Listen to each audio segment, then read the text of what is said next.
Have you ever felt like your life just fell apart and you don't even know where to start anymore? You don't even know who you are anymore. Trust me, I've been there and I know exactly how it feels. After hitting, as they say, rock bottom, I learned 10 powerful lessons that changed everything for me. I did not expect this change. Really, I feel like I was just a child before that. And honestly, right now, I'm grateful for this rock bottom experience because it taught me what nothing else could. So today, I really want to share these lessons with you. And right now on the screen, you'll see what we're going to cover today. And please make sure to watch till the end because lesson number 1 is actually the one that changed my entire life. I never thought I would come to this kind of conclusion. Hi, I'm Eva and welcome back to my channel. Here we talk about self-growth, confidence, and building a life that actually feels good. So if that's your vibe, subscribe, like, and let's dive into it. Lesson number 10 is stop ignoring red flags. I know everyone talks about it and it sounds so easy to understand, but it's not that easy to actually comprehend and implement it in your everyday life. Whether it's a friendship or a relationship or just the people you surround yourself with, they deeply influence the way you feel. And when you're already burning down, these people either help you out or dig you even deeper into it. We have a saying in Russian, когда тебе кажется, тебе не кажется. Exactly, yeah. If your entire body feels like something is off, don't gaslight yourself. Don't talk yourself out of it with, oh, but they helped me last year, oh, but they are good people, or but this and that. If it feels wrong, it's wrong. I treat red flags like stop signs. Please stop for a couple of minutes and think about it. How does it really make you feel? Do you feel like shit? Then why you keep accepting it? So every time you're gonna think like, oh, that's a red flag, think about stop sign. It's easy, it's the same color. And just stop for a couple of minutes and think it over with a mature approach. Lesson number 9 is that you can't pour from an empty cup. I am a people pleaser by nature, shaped by an abusive childhood, and putting others' needs before mine was super easy for me. And I used to think that it was noble, that it nourished me. But burned out and health struggles often come from overgiving, especially when you subconsciously expect people to treat you the same way. And if you're burned out, if you need rest, you can't keep expecting yourself to keep giving. So just stop sign, take a pause and ask yourself, am I okay? Do I really want to feel this way right now? Again, always remember, if you keep saying yes to others while saying no to yourself, your cup will keep getting emptier and emptier. Do you want this for yourself? I don't think so. I don't want that for you, really. Okay, lesson number 8 is that boundaries mean nothing if you don't enforce them. I could make a whole video about how hard it was for me to learn boundaries. Let me know in the comments if you want that because I feel like I've been through all of the phases. A low effort friend or family member can drain your energy if you don't put up boundaries, period. You might feel like you owe them or that family is everything, but every time you say yes when you want to say no, you are abandoning yourself. Every yes to others that violates your boundaries is a no to yourself. And boundaries are supposed to protect your inner peace, not your relationship with other people. You need to protect yourself. Mask on yourself, then on the person next to you. And trust me, your peace is worth protecting. So if you ever struggled to say no or felt guilty about it, try to change this. It doesn't worth it. This guilt won't help you. Lesson number 7, healing isn't linear. I don't like the word healing because what does it even mean to be healed? Have you ever met a fully healed person or have you ever heard about fully healed person? Because healing is messy. It's not a straight path. You might feel calm, aligned, and confident, and then something happens and it spirals again. And you know what? That's okay, that's fine. Don't give up on yourself when it happens. I look back at myself a couple of years ago and I can't believe how far I've come. Even the smallest step count, even if it's one feature that started to be better, even if it's one bad feeling that I'm better with, if it's less trauma response than it was a couple of years ago, that is a big progress for me. And I respect myself for that. When you accept that it's not supposed to be perfect, it's gonna be easier. Lesson number 6, external changes won't fix your internal problems. Coming from a middle-class Russian family, I did not grow up with luxury. You gotta understand that middle class in Russia and middle class in America is totally different things. But when I started making money, I tried to fix my insides with expensive outside things. At that time, I didn't even know what is inside. I never been to therapy. My whole family thought that therapy is for crazy people. Exactly. So I wasn't really educated on the way you can work with your mindset, the way you can work with the way you feel. I didn't know these are the ways. So in my early 20s, luxury shopping, designer bags, expensive hotels, cars, all of it was my sweet escape. Yeah, it was a sweet escape, but as soon as I touched back down to real life, nothing inside me had changed. No amount of external validation will fix what's going on inside. A new car, a designer bag, a surgery, they don't fix self-worth or confidence. Mindset is everything, and true transformation starts with working on your mental health, your beliefs, and your self-image. If you're getting a boob job, this is not changing the way men treat you, because it doesn't matter for a narcissist what type of cups you wear, A or D. If he's gonna disrespect women, he's gonna disrespect women. And if you don't put that boundary, it doesn't matter what is the distance between your chest and your nipple, basically. If you're gonna wear expensive clothes all over you, people not gonna respect you more. And those who will, are we really interested in these people? I was really shocked when I was at the viewing of a private jet. One of my friends doing something with selling them.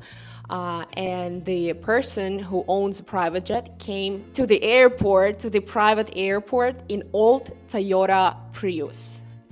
And like, to me, it was mind-blowing. Like, bro, you own a jet, but you're driving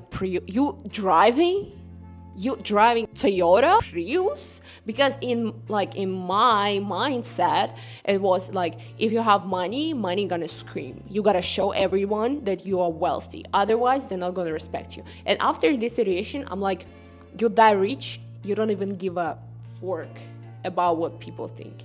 You don't even care what they're gonna think of you, because you earn your respect with something else. Okay, and lesson number 5, rest is productive. I struggled with sleep and insomnia, scrolling until 3 a.m., waking up exhausted. But now I realize that sleep is essential, so is rest. And you gotta understand that scrolling or gossiping or drinking is not rest. Rest and real recharging aren't a waste of time. They help you to come back stronger and more powerful. I think I'm a little expert in sleep routine, so let me know if you want a video on how I went from complete insomnia to getting at least 9 hours of solid sleep without any medication. Lesson number 4, you are not your productivity or your income. Feeling worthless when you're not achieving something is often tied to narcissistic trauma or perfectionism, as they say. And I really struggled with that since I was making a lot of money. My record was $1 million a month.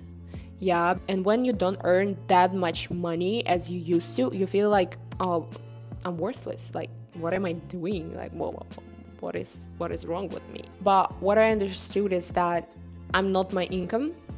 I'm not my achievements or my productivity. And you and me, we don't have to earn our worth. So even after this life experience of earning $1 million, staying in the best hotels, buying luxury things, I realized that none of this defined me. And now, even if I can't afford certain luxuries, I don't feel bad about myself. Self-worth should never be tied to external validation or achievement or money. Lesson number 3. You teach people how to treat you. Just stop expecting people to read your mind, especially in relationship. Girls, just stop giving hints, hoping people will treat you the way you treat them, because you teach people how to treat you by what you allow. If people disrespect your boundaries and you stay, you're teaching them it's okay. Once I left the car mid-argument because I realized if they won't respect me, I will respect myself. So what happened was I was on the passenger seat and the person who was driving the car and the person on the back seat was raving. They were hitting each other, raising their voices, and I just can't stand in the environment like this. I told them several times to stop doing that, and at some point I just felt like that's not the way you talk in front of me. Doesn't matter to me or to somebody else. No one gonna fight in the car that I'm in. And it wasn't my car, so I just left, right? I'm chilling. I'm just saving my peace. It doesn't matter, but I'm just excluding myself from situations when boundaries are not respected, when people are not respected, and when I'm not respected, right? It's easy. So respect yourself enough to walk away from people who don't respect you, period. You don't need to prove them anything. They don't need to prove you anything. So just bye-bye. Lesson number 2, everything is figure outable. Whatever, you can figure it out. I used to overthink every possible worst case scenario.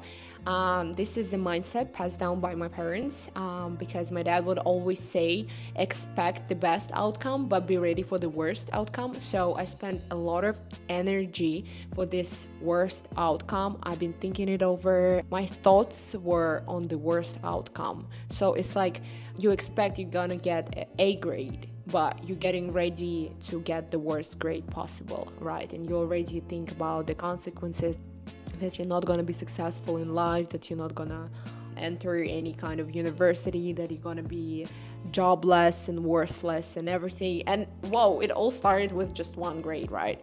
So this catastrophization in my head been doing loads of things to me, and it's really bad. But what I didn't know is that the worst outcome is just 1 out of billion possible outcomes in my life.